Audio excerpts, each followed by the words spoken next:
Pastor, तुम्ही योसेफाच्या धार्मिकतेविषयी आम्हाला आतापर्यंत सांगितलं, परंतु आमची धार्मिकता योसेफासारखी नाही. मी तर बरेचसे चुकीचे कामं केले आहेत, बरेचसे चुकीचे निर्णय मी घेतले आहेत. मी माझ्या आयुष्यामध्ये अनेकशे वाईट कृत्य केले आहेत.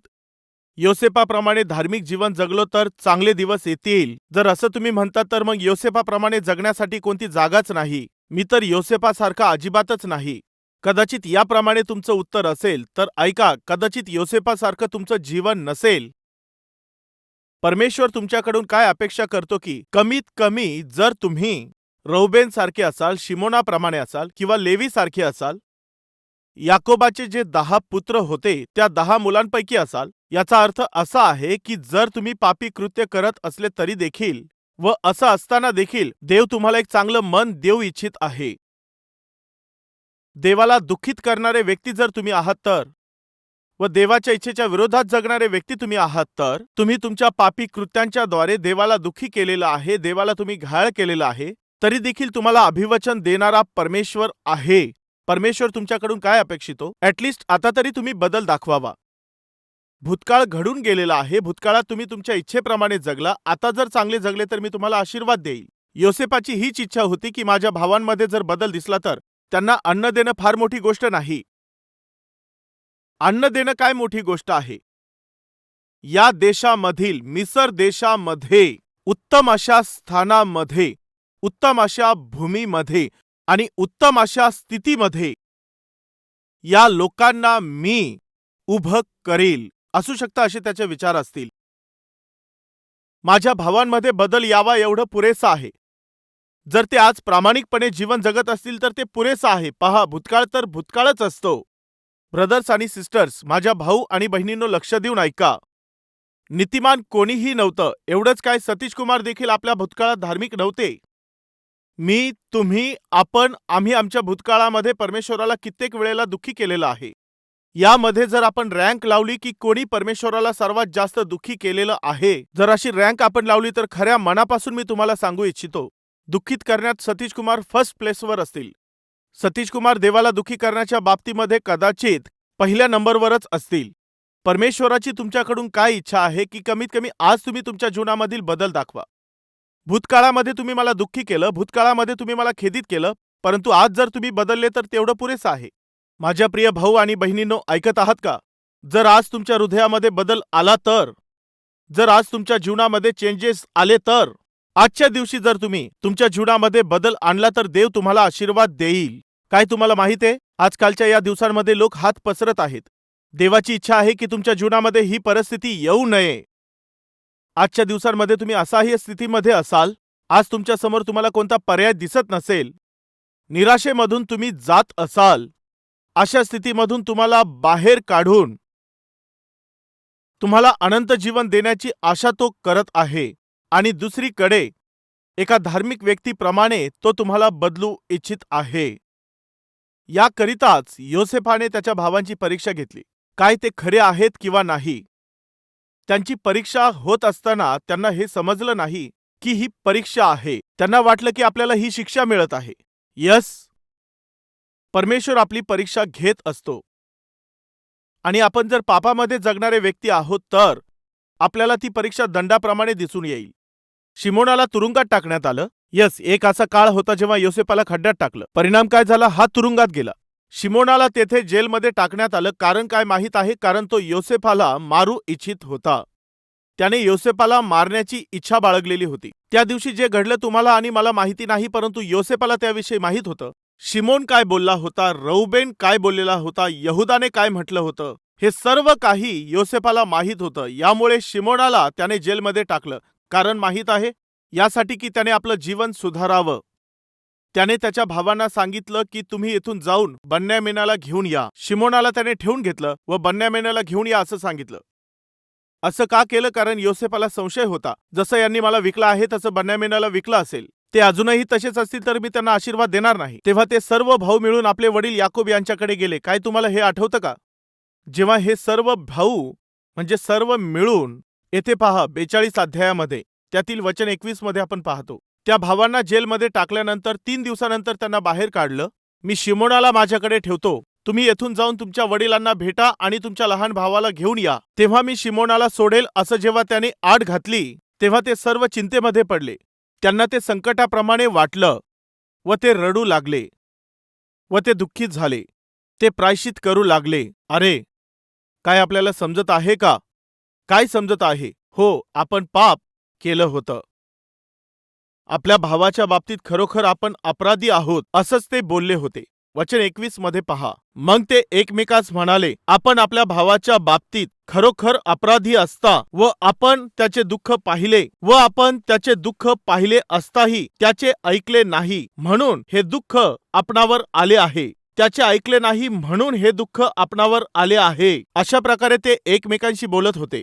रौबेन त्यास म्हणाला, मुलास काही अपाय करू नका असे मी तुम्हाला सांगितले नव्हते काय? पण तुम्ही माझे ऐकले नाही. पहा, आता त्याच्या रक्ताचा बदला द्यावा लागत आहे. त्यांना तिथे एक गोष्ट समजून आली. काय माहित आहे? आपण जे पाप केलं होतं त्यामुळे हे घडत आहे. आपण जे पाप केलं होतं त्यामुळेच हे संकट आलं आहे. हो, मनुष्य जे पाप करत असतो त्याला निश्चितपणे त्याचे परिणाम हे एक दिवस पाहावे लागतातच.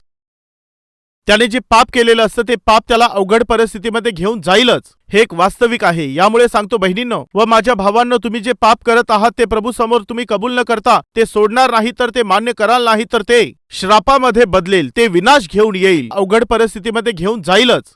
अश्रूंच्या खाईमधून ते तुम्हाला घेऊन जाईल. हे एक वास्तविक आहे. जेव्हा ते एकमेकांशी बोलत होते तेव्हा कुणीतरी बोलले, आपण जे केलं ते चुकीचं होतं. एक जण बोलला, हे खरं आहे. आपण त्याच्याशी अशा प्रकारे वागायला नको होतं. आपण जे पाप केलं त्यामुळे आपल्यावरती ही परिस्थिती आता आलेली आहे. त्या सर्वांनी जे पाप केलेलं होतं त्यासाठी जेव्हा ते सर्वजण मिळून पश्चाताप करत होते तेव्हा योसेफ त्यांच्याकडे बारकाईने पाहत होता. ते त्या ठिकाणामध्ये ज्या भाषेमध्ये बोलत होते योसेफाला ती माहिती होती. ज्या भाषेमध्ये ते बोलत होते योसेफाला ती माहित होती, कारण तो त्यांच्यापैकीच एक होता. त्यांचं बोलणं जेव्हा त्याला समजलं तेव्हा तो बाजूला जाऊन रडला. वचन 24 पहा, योसेफाने काय केलं.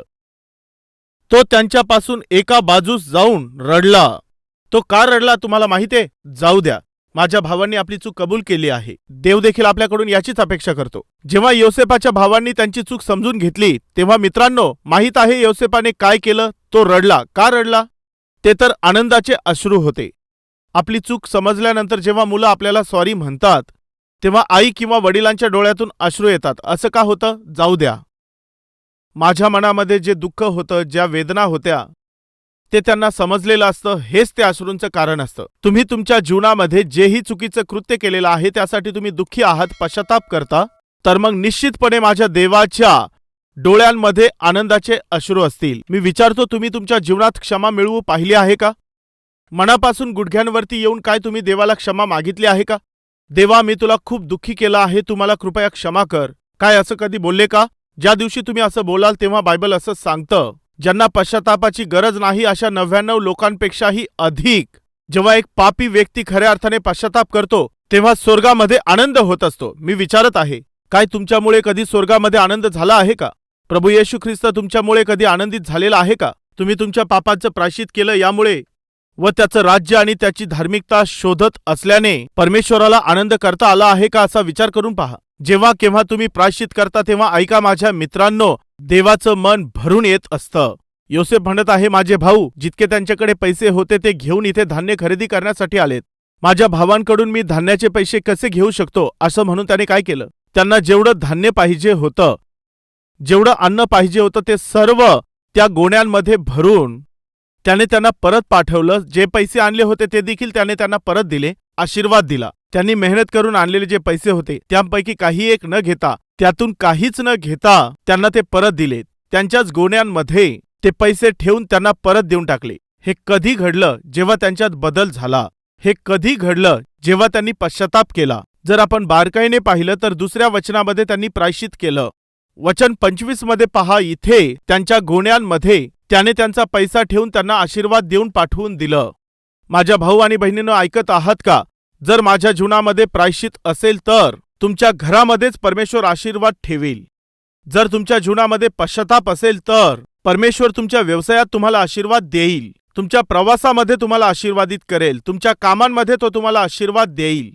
तुमच्या प्रयत्नांना तो आशीर्वाद देईल. तुमच्या प्रार्थनांना तो आशीर्वादित करेल. हे एक वास्तविक आहे. कधी करेल? 20 किंवा 50 वर्षांनी नाही, तर त्याची कृपा, त्याची दया तो या जीवनामध्ये ज्या दिवशी तुम्ही प्रायश्चित कराल त्या दिवसापासून तो त्याची कृपा तुम्हाला दाखवेल. परंतु ह्या लोकांनी तर योसेफाला चुकीचं समजलं. त्यांनी त्यांच्या गोण्यांमध्ये धान्याबरोबर पैसे पाहिले तेव्हा ते घाबरले. याकोब देखील घाबरून गेला, त्याचे भाऊ देखील घाबरले, सर्व घाबरले. माहितीये याचं कारण काय होतं? जे पाप केलं होतं त्या पापाने देवाने दिलेले आशीर्वाद त्यांना दिसू दिले नाहीत. ते ती गोष्ट समजू शकले नाहीत, ते स्वीकारू शकले नाही. याकोब तर इतका घाबरून गेला होता की, अरे तुम्ही हे काय केलेलं आहे? मी तुम्हाला धान्य खरेदी करण्यासाठी पाठवलं, तुम्ही धान्य विकत घेऊन परत आला हे ठीक आहे, परंतु पैसे देखील परत घेऊन आलात. तुम्ही निश्चित फसवलेलं असेल, तुम्ही निश्चित अन्याय केलेला असेल, कदाचित त्यांना ठकवलेलं असेल, अशी भीती याकोबाला बसली. का? कारण हे लोक चांगले नव्हते. याकोबाने कधीच त्याच्या मुलांना जवळ घेतले नाही, त्यांच्यावर विश्वास ठेवला नाही. कारण माहितीये, ते कधीच प्रामाणिकपणे जीवन जगले नव्हते. परंतु केवळ योसेफानेच त्याच्या भावांकरिता असे चांगले विचार ठेवलेले होते. तुम्ही विश्वासू व्यक्ती नाहीत, तुम्ही चांगले व्यक्ती नाहीत. कदाचित तुमचे आई वडील विश्वास ठेवत नसतील, परंतु ऐका माझ्या भाऊ बहिणींनो, परमेश्वर तुमच्यासाठी उत्तम असे विचार बाळगत असतो. तुमच्यामध्ये बदल आला तर पुरेसा आहे, देव तुम्हाला आशीर्वाद देईल. त्या गोण्यांमध्ये पैसे टाकून त्याने त्यांना ते परत दिले. शिमोनाला त्या ठिकाणामध्ये त्याने थांबवलं आणि सांगितलं, बेन्यामीनाला घेऊन या. हे सर्व काही योग्य होतं, परंतु याकोबाला ही गोष्ट योग्य वाटली नाही. तेव्हा तो अगदी रडू लागला. योसेफ मरून गेलेला आहे, शिमोन देखील नाही, आणि आता बेन्यामीनाला देखील घेऊन जाता. तुम्ही मला अनाथ करू पाहत आहात का? याकोब रडत होता. आपल्यामध्ये कुणी असे आहेत का? मी एकटाच राहिलेलो आहे. मुलगा निघून गेला आहे, मुलगी निघून गेलेली आहे, पती निघून गेले आहे, पत्नी निघून गेली आहे, नोकरी गेलेली आहे, व्यवसायात नुकसान झालेलं आहे. ज्यांच्यावर मी आशा ठेवलेली होती त्या सर्व लोकांनी माझी फसवणूक करून मला एकटं सोडून येथून निघून गेलेले आहेत. आणि जर घाबरून तुम्ही असे दुःख करत आहात तर ऐका, जर आज तुम्ही केवळ प्रभू येशू ख्रिस्ताला आपला तारणारा म्हणून स्वीकारता, तर परमेश्वराच्या प्रीतीचा स्वीकार करणारे तुम्ही व्यक्ती आहात, तर लक्ष देऊन ऐका. जे काही तुम्हाला आज अशक्य वाटत आहे, परमेश्वर त्याला आशीर्वादित रूपामध्ये बदलून टाकील. परमेश्वर त्यासाठी परवानगी देईल, हे एक वास्तविक आहे. त्याचे भाऊ यामुळे घाबरून गेलेले होते की भूतकाळामध्ये जे पाप केलेलं होतं त्यामुळेच हे सर्व आपल्यावर आलेलं आहे. यामुळे ते आशीर्वादांनाही परवानगी देत नव्हते. आज तुम्ही यामुळे आशीर्वादाचा अनुभव घेऊ शकत नाही. कदाचित तुमच्याकडे नोकरी असेल, परंतु तुम्ही आनंदात नसाल. देवाने संततीचा आशीर्वाद दिला आहे, परंतु आनंद घेऊ शकत नाहीत. देवाने आरोग्य दिलेलं आहे, परंतु आनंदात नाही. व्यवसाय दिला आहे, परंतु तो चालत नाही. घर दिलेलं आहे, परंतु त्यात शांती नाही. जे काही खायचं आहे ते देखील, ते पचवण्याची ताकद परमेश्वराने तुम्हाला दिलेली आहे, परंतु खाण्याची कोणतीही इच्छा राहिलेली नाही. परमेश्वराने तुम्हाला बरंच काही दिलेलं आहे, परंतु तुम्ही त्याचा उपभोग घेऊ शकत नाही. याच्या पाठीमागचं कारण माहितीये? तुमचं पाप. आपले पाप कबूल करा आणि तुम्ही ते सोडून द्या. आज देवाने तुम्हाला आशीर्वाद दिलेले आहेत, त्याचा आनंद तुम्ही घेऊ शकत नाही, हे एक वास्तविक आहे. पहा, 10 भाऊ होते, आशीर्वाद प्राप्त करून ते चाललेले होते, परंतु त्याचा आनंद ते घेऊ शकत नव्हते. काय ही स्थिती तुमच्या जीवनात आहे का? रौबेन येऊन अशा प्रकारे बोलत आहे, तुम्ही 1 मिनिट माझं ऐका. माझ्या बरोबर बेन्यामीनाला तुम्ही पाठवा.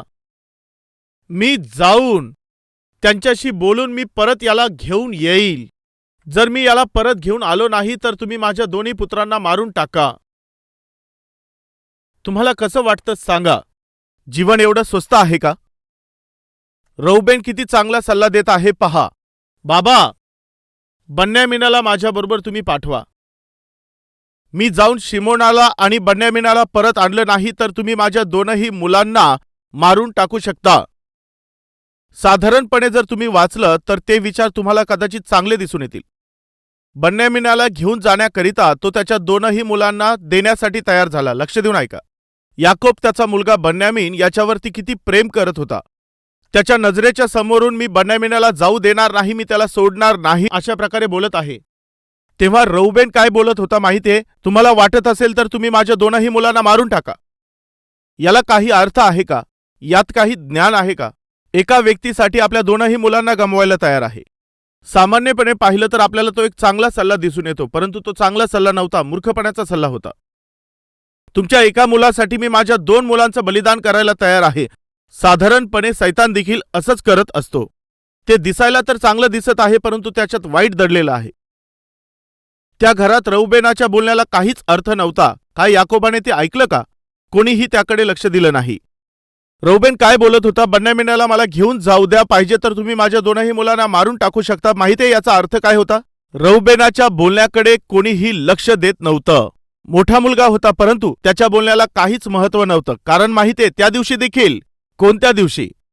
योसेफाला विकलं त्या दिवशी.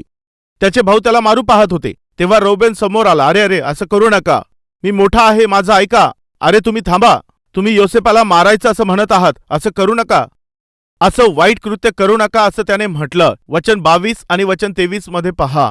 रौबेन त्यास म्हणाला, मुलास काही अपाय करू नका, असे मी तुम्हाला सांगितले नव्हते काय? पण तुम्ही माझे ऐकले नाही. यस, रौबेनाचं बोलणं त्याचे स्वतःचे भाऊ ऐकत नव्हते. कारण माहितीये त्याचं चरित्र तसं होतं. आजकालच्या दिवसांमध्ये अगदी असंच घडत आहे. बरेचसे असे मोठे भाऊ किंवा बहिणी आहेत किंवा आई वडिलांमध्ये काय घडत आहे? आमचा मुलगा आमचं ऐकत नाही, मुलगा माझं बोलणं ऐकत नाही, मुलगी माझं बोलण्याकडे लक्ष देत नाही, लहान बहीण लहान भाऊ आमचं ऐकत नाहीत. त्यांनी तुमचं ऐकावं यासाठी तुमचं जीवन देखील चांगलं पाहिजे ना? वडिलांनो, तुम्ही ऐकत आहात ना? तुमचा मुलगा जर तुमचं बोलणं ऐकत नसेल, तर तुमची मुलगी जर तुमच्या विरोधात चाललेली असेल, तर मग त्याच्या मागचं महत्त्वपूर्ण कारण हे आहे की तुमची आत्मिकता व्यवस्थित नाही. तुम्ही व्यवस्थित नाहीत, तुमची आत्मिकता चांगली नसेल, तुमचं बोलणं चांगलं नसेल, तुमच्या वागण्याची पद्धत चांगली नसेल, तुमचं वागणं व तुमच्या प्रार्थनेचं जीवन चांगलं नसेल, तर मग तुमचे मुले कसं तुमचं ऐकतील? जेव्हा रौबेन त्याच्या भावाला वाचविण्याचा प्रयत्न करत होता काय, तेव्हा इतर भावांनी त्याचं ऐकलं नाही? ऐकलं का नाही? कारण रौबेनाला चरित्र कुठे होतं? त्याच्या बोलण्याला किंमत कुठे होती? घरातले लोकच त्याच्या बोलण्याकडे लक्ष देत नव्हते. कित्येकदा पती पत्नीच्या बोलण्याकडे लक्ष देत नाही, पत्नी पतीच्या बोलण्याकडे देत नाही, किंवा मुलं बापाच्या बोलण्याकडे लक्ष देत नाही. कारण काय माहितीये? तो तर एक दारुडा असतो. दारुड्या पतीचं बोलणं पत्नी ऐकेल का? काही पत्नीच्या बोलण्याकडे पती लक्ष देत नाही. कारण काय आहे? ही चुगली करती, खरं बोलत नसते, तिच्या बोलण्याला काही अर्थच नसतो. पती असू शकतो, पत्नी असू शकतो, आई किंवा वडील मग असू शकतात. तुमच्या जीवनामध्ये जर तुम्हाला महत्व नाही, तर असं जीवन जगण्याचा तुम्ही प्रयत्न करा की तुमचे मुलं तुमचं बोलणं ऐकतील. यावर विचार करून पहा. रौबेन कोणत्या स्थितीमध्ये होता माहितीये? जर त्याला काही चांगलं करू वाटलं तरी देखील त्याला कोणी ऐकत नव्हतं. तो इथे त्याला वाचू पाहत होता, परंतु कोणी त्याचं ऐकलं नाही. जेव्हा तुम्ही कोणाला काही सांगू पाहता, तेव्हा ते तुमच्याकडे खालीवर पाहतात. तू आम्हाला शिकवतोस का? तुम्ही चांगलंच सांगत असता, पण कोणी ऐकत नाही. कारण माहितीये, तुमच्यामध्ये जी चुकीची गोष्ट आहे ती चांगल्या कामांना झाकून टाकत असते, ती त्याकडे दुर्लक्ष करायला लावते. याकोब बोलत होता, तुम्ही मुलापासून मला तोडत आहात, तुम्ही माझी ताटातूट करत आहात. एवढंच नाही तर तो काय बोलला? हे माझे पिकलेले जे केस आहेत, या वृद्धकाळात तुम्ही मला दुःखी करून वेदनेने अधोलोकामध्ये घेऊन जाल. हे खरं नव्हतं. याकोबाला जसं वाटत होतं, वास्तविक तसं ते नव्हतं. तुमच्या आजूबाजूला जी भयंकर अशा प्रकारची परिस्थिती जी तुमच्या नजरेला दिसत असते, ती तशा प्रकारे दिसून येते. तुम्हाला तसं ते वाटत असतं, परंतु ते वास्तविक नसतं. परमेश्वराने आपल्या महान ज्ञानाने सर्वांना एकत्रित करून याकोबासाठी, याकोबाच्या कुटुंबासाठी कधीही न संपणारे अशा प्रकारचे आशीर्वाद योसेफाच्या द्वारे परमेश्वर तयार करत होता. शिमोनाला तिथे ठेवल्यानंतर बन्यामीनाला इकडे घेऊन याचं कारण माहीत आहे तुम्हाला? जर यांच्यात खरोखर बदल झालेला असेल, तर या सर्व लोकांसाठी मिसर देशामध्ये तिथे धान्य आहे, इथे समृद्धी आहे असं जे त्यांना वाटत आहे, त्याच या मिसर देशामध्ये सर्वात उत्तम अशी जी जागा आहे, सर्वात उत्तम स्थानामध्ये मी त्यांना राहू देईल. प्रधानमंत्रीचं कुटुंब, मिसर देशावरती राज्य चालवित असणारा आणि अधिकार करत असणाऱ्या त्या भावाचं हे कुटुंब आणि त्याचे लोक, सर्व देश त्यांना ओळखील आणि त्यांचं ते कौतुक करतील. त्याच्या कुटुंबाला ते पाहतील अशी योसेफाची आशा होती. परमेश्वराची देखील हीच इच्छा होती. परमेश्वराची काय इच्छा आहे माहितीये? जगाने म्हटलं पाहिजे की यांनी विश्वास ठेवलेला आहे. जिवंत देवावरती विश्वास ठेवणारं हे कुटुंब आहे, हे इतकं आशीर्वादित आहे असं तुमच्याकडे पाहून जगाने म्हटलं पाहिजे. येशूवर त्यांनी विश्वास ठेवला आहे, यामुळे देवाने त्यांना आशीर्वाद दिलेला आहे. म्हणजे प्रभूने त्यांना आशीर्वाद दिलेला आहे, देवाने त्यांना आरोग्य दिलेलं आहे, देवानेच त्यांना जीवन दिलेलं आहे. माझं जीवन 10 लोकांसाठी आशीर्वादाच कारण असलं पाहिजे, देवाच्या गौरवासाठी कारण असलं पाहिजे. हे कधी शक्य होऊ शकतं? तुमच्या विश्वासाच्या द्वारे. देवावरती आपण आधारित होऊन राहू. धार्मिक योसेफ 13 वर्षाच्या नंतर त्याला उन्नती मिळाली. तुम्ही धार्मिकतेमध्ये जगाल तर तुमची उन्नती होईल. जर तुम्ही अधर्माचं जीवन जगाल तर आयुष्यभर द्या द्या द्या असंच बोलत राहाल.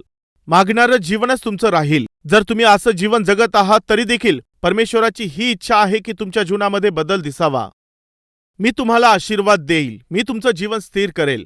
42 अध्यायाच्या 24 वचनामध्ये मला असं वाटतं, योसेफ बोलत असेल, जर तुम्ही खरोखर धार्मिक व्यक्ती हो आणि जर तुम्ही माझ्या समोर हे दाखवून दिलं तर, जर तुम्ही हे दाखवून दिलं तर तुम्हाला केवळ धान्यासाठी इथे येण्याची गरज नाही, मी तर तुम्हाला व्यापार करण्याची संधी देतो.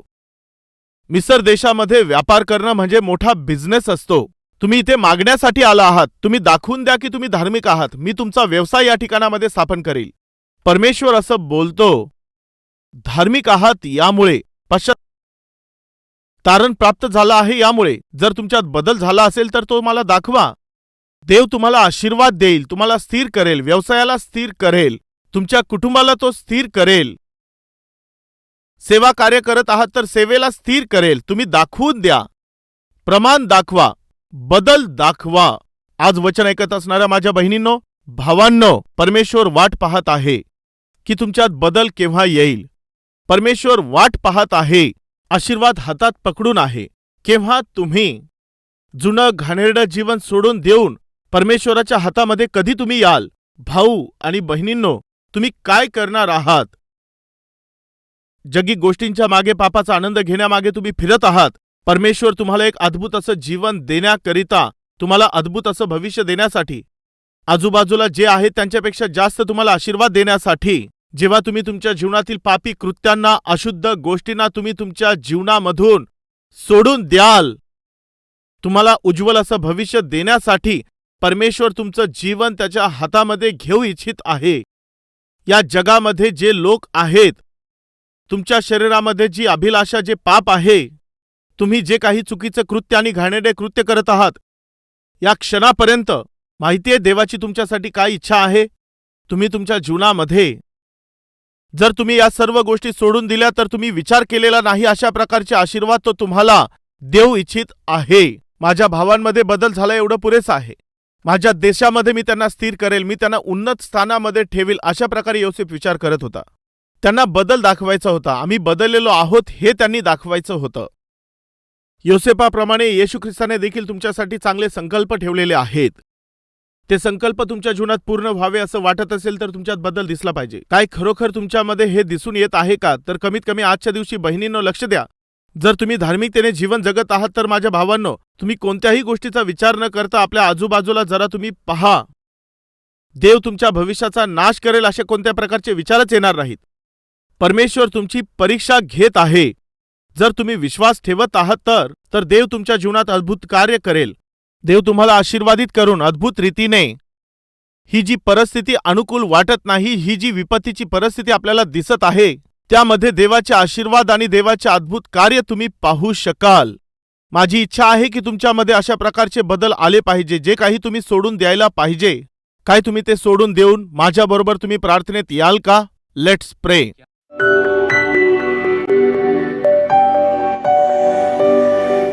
महान पवित्र परमेश्वर बापा, तू सरळपणे आमच्याबरोबर बोललेला आहेस. योसेफ त्याच्या जीवनामध्ये आशीर्वादित झाला, उच्च स्थानामध्ये पोहोचला. याचं कारण होतं तो धार्मिक जीवन जगत होता. परंतु सूड घेणारे, द्वेष करणारे, मत्सर बाळगणारे, त्याला विकून टाकणारे, ते जिथे होते तसेच ते राहिले. याकोबाच्या इतर पुत्रांप्रमाणे आम्ही जगू नये. योसेफाप्रमाणे आम्ही फलद्रूप झालो पाहिजे, आशीर्वादित झालं पाहिजे, इतरांना आशीर्वाद दिले पाहिजे. असा अनुग्रह तू आमच्यावरती कर. योसेफाची इच्छा होती की त्याच्या भावांमध्ये बदल यावा. देवा, तुझी ही इच्छा आहे की आमच्यामध्ये बदल यावा. जर तुला आमच्या जीवनामध्ये बदल दिसेल तर निश्चितपणे आम्ही तुझे आशीर्वाद प्राप्त करून इतरांना ते आशीर्वाद देणारे आम्ही बनू. जे सर्व लोक सत्याचा स्वीकार करत आहेत बापा, अशा सर्व लोकांना तुझं दर्शन तू दे व आशीर्वाद देऊन त्यांना तुझी कृपा दाखव देवा. यांनी आपलं वाईट जुनं जीवन सोडून द्यावं. आम्हाला हे पापी जीवन नाही पाहिजे, हे घाणेरडं जीवन नाही पाहिजे. आम्हाला ते वाईट जीवन नको आहे. प्रभू, त्यांना सर्व प्रकारच्या दुर्दशेतून तू बाहेर काढ. जुनं घाणेरडं जीवन सोडून देणाऱ्या प्रत्येक व्यक्तीला तू नवीन जीवन दे परमेश्वरा, व तुझं गौरव तू करून घे देवा. येशूच्या नावाने मागतो पिता, आमेन.